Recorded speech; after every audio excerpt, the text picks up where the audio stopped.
Hello everyone, welcome back to the सामाजिक गुरु channel. आज हम करने जा रहे हैं क्लास 10th के हिंदी का सैंपल पेपर जो कि नवंबर 2022 के एग्जाम्स के लिए है। तो सबसे पहले देख लेते हैं कि पेपर पैटर्न जो है वो किस तरीके का होने वाला है।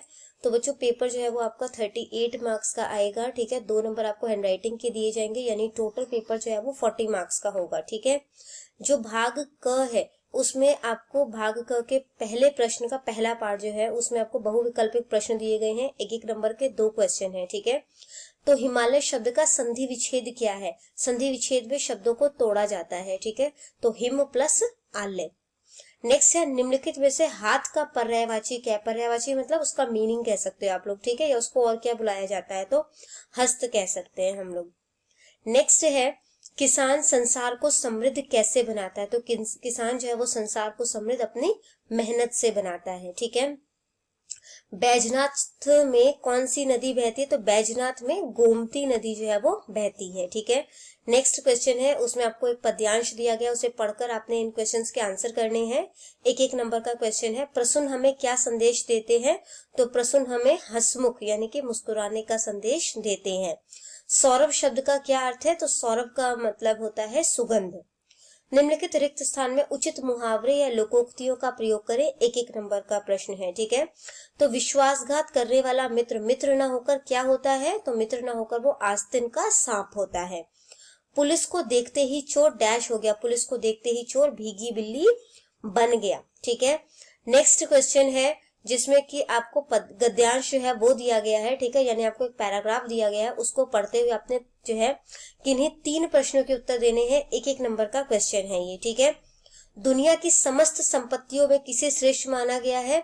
तो सच्चरित्र जो है वो दुनिया में सबसे श्रेष्ठ संपत्ति माना गया है। ठीक है, चरित्रहीन व्यक्ति सदैव किससे वंचित रहता है? तो चरित्रहीन व्यक्ति जो है सदैव आत्मशांति, आत्मसम्मान और आत्मसंतोष से वंचित रहता है, यानी कि क, ख और ग तीनों। ठीक है, सीता हरण के कारण रावण को अपयश का सामना करना पड़ा। तो ये बिल्कुल सही है। ठीक है, नेक्स्ट है, प्रमाण का अर्थ क्या होता है? तो प्रमाण का मतलब होता है सबूत।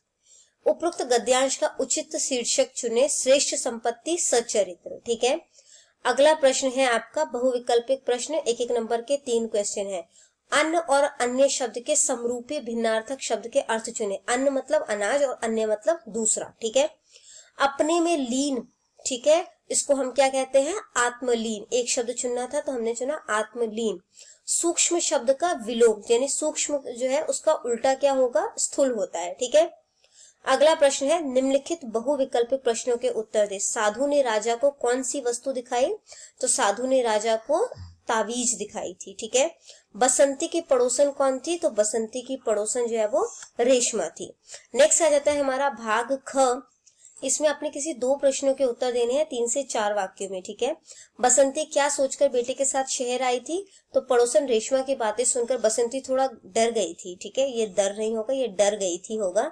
और परंतु अगले दिन जब उसका जो बेटा है, ठीक है, उसका बेटा कार लेकर आ गया तो बेटे की जिद के आगे बसंती की एक न चली। तब वह यह सोचकर उसके साथ चली गई कि जो होगा देखा जाएगा। यहाँ पर भी ये बेटा वर्ड है। ठीक है, नेक्स्ट है, दिवाकर के नए स्कूल में किसने मदद की? दिवाकर पिता के ट्रांसफर होने के कारण गांव के स्कूल से शहर आ गया था। ठीक है, पहले गांव में पढ़ता था, अब शहर आ गया था।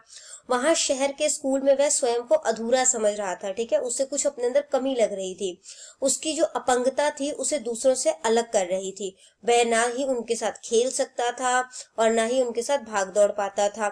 ऐसे समय में जो उसकी अध्यापिका थी नीरू, ठीक है, टीचर का नाम है नीरू, ने अपने स्नेहपूर्ण व्यवहार से उसका हौसला बढ़ाया तथा समय समय पर उसकी मदद भी की। नेक्स्ट क्वेश्चन है, राजा का स्वास्थ्य क्यों बिगड़ता जा रहा था?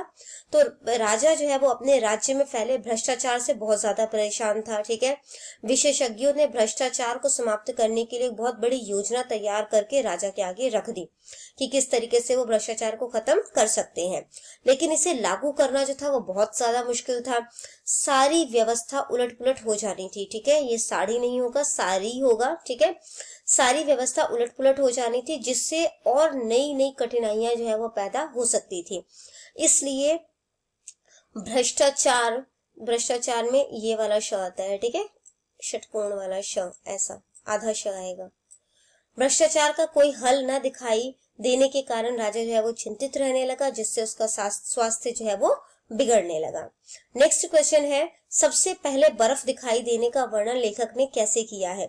लेखक को सबसे पहले बर्फ बादलों के टुकड़ों जैसी लगी थी, ठीक है, जैसे वो बादल के समान है। उसका अलग सा रंग था, अजीब सा रंग था, ना वो सफेद था, ना रुपहला था, और ना ही हल्का नीला। ये तीनों का ही जो है वो कॉम्बिनेशन था। फिर अचानक लेखक के मन में विचार आया कि हिमालय की बर्फ को ही बादलों ने ढांप रखा है, मतलब ढक रखा है। उसे ऐसा लगा कि जैसे कोई छोटा सा बाल स्वभाव वाला शिखर बादलों की खिड़की से झांक रहा है, ठीक है। नेक्स्ट क्वेश्चन है, 3 क्वेश्चन दिए गए हैं, उसमें से किसी एक प्रश्न का उत्तर देना है, 6 से 7 वाक्यों में देना है, ठीक है। एहसास लघु कथा का उद्देश्य क्या है? तो एहसास जो है एक सामाजिक लघु कथा है। इसमें लेखिका ने एक बालक को शारीरिक चुनौतियों का सामना करते हुए दिखाया है, ठीक है।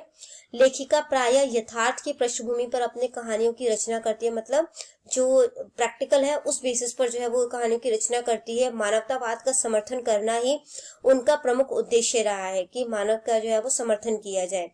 उनकी लघु कथा एहसास शारीरिक चुनौतियों का सामना करने वाले बच्चों में आत्मविश्वास जगाने वाली प्रेरणादायक लघु कथा है, ठीक है। तो ये जो हैंडीकैप बच्चे होते हैं या डिसेबल बच्चे हैं, ठीक है, उनमें जो है ये आत्मविश्वास जो है वो जगाती है। लेखिका का विचार है कि समाज में शारीरिक अक्षमता को किसी की कमी न समझकर उसका हौसला जो है वो बढ़ाना चाहिए, ठीक है, कि उसकी अक्षमता है, हम उसको बार बार जो है वो टॉन्ट मारे जाए कि है ना, तो वो सही नहीं है, बल्कि हमें उसका हौसला जो है वो बढ़ाना चाहिए। तो अपनी लघु कथा में लेखिका उद्देश्य को स्पष्ट करने में पूर्णतः जो है वो सफल रही है। जो कहना चाहती थी वो इस स्टोरी में उन्होंने अच्छे तरीके से अपनी बात को कही है, ठीक है। अगला है, लेखक को ठेले पर हिमालय शीर्षक कैसे सूझा? लेखक को इस शीर्षक का बिल्कुल भी ढूंढना नहीं पड़ा। यह शीर्षक उसके मन में बैठे बिठाए तब आया जब वह एक पान की दुकान पर अपने अल्मोड़ा वासी मित्र के साथ खड़ा था, ठीक है। तो उसका फ्रेंड और वो दोनों जो है वो वहां पर एक पान की दुकान पर खड़े थे। तभी ठेले पर बर्फ की सीले लादे हुए एक बर्फ वाला आया। ठंडी चिकनी चमकती बर्फ से जो है वो भाप उड़ रही थी। वे क्षण भर उस बर्फ को देखते रहे, उठती हुई भाप में खोए रहे और खोए खोए से ही बोले, यही बर्फ तो हिमालय की शोभा है। और तभी लेखक को ठेले पर हिमालय शीर्षक जो है वो सूझ गया। आगे बढ़ने से पहले अगर आपको हमारी वीडियोस पसंद आती है, हमारी वीडियोस आपके लिए किसी भी तरीके से हेल्पफुल है, तो चैनल को फटाफट से सब्सक्राइब कर दो, क्योंकि यहाँ पर इस तरीके का हेल्पफुल कंटेंट अपलोड होता रहता है। नेक्स्ट क्वेश्चन है, साधु ने ताबीज के क्या गुण बताए? साधु ने ताबीज के गुण बताते हुए कहा कि उसने कई वर्षों के चिंतन के बाद इस ताबीज को बनाया है, ठीक है। मतलब काफी टाइम जो है वो इसने इस पे जो है रिसर्च किया और उसके बाद इस ताबीज को बनाया है। यह मंत्रों से सिद्ध है। जिस आदमी की भुजा पर बांधा जाता है वह सदाचार के रास्ते पर चल पड़ता है, ठीक है, यानी कि वो सच्चाई के रास्ते पर, सदाचार के रास्ते पर चल पड़ता है। और इस ताबीज का प्रयोग जो है उसने एक कुत्ते पर भी किया था। यह ताबीज गले में बांध देने से कुत्ता भी रोटी जो है वो नहीं चुराता, क्योंकि इस ताबीज में से सदाचार के स्वर निकलते हैं, ठीक है, मतलब हमारा व्यवहार जो है वो अच्छा हो। जब किसी की आत्मा जो है वो बेमानी स्वर निकालने लगती है, तब इस ताबीज की शक्ति आत्मा का गला घोटती है और आदमी को ताबीज से ईमान के स्वर जो है वो सुनाई पड़ते हैं कि ईमानदारी से अपना काम जो है वो करो।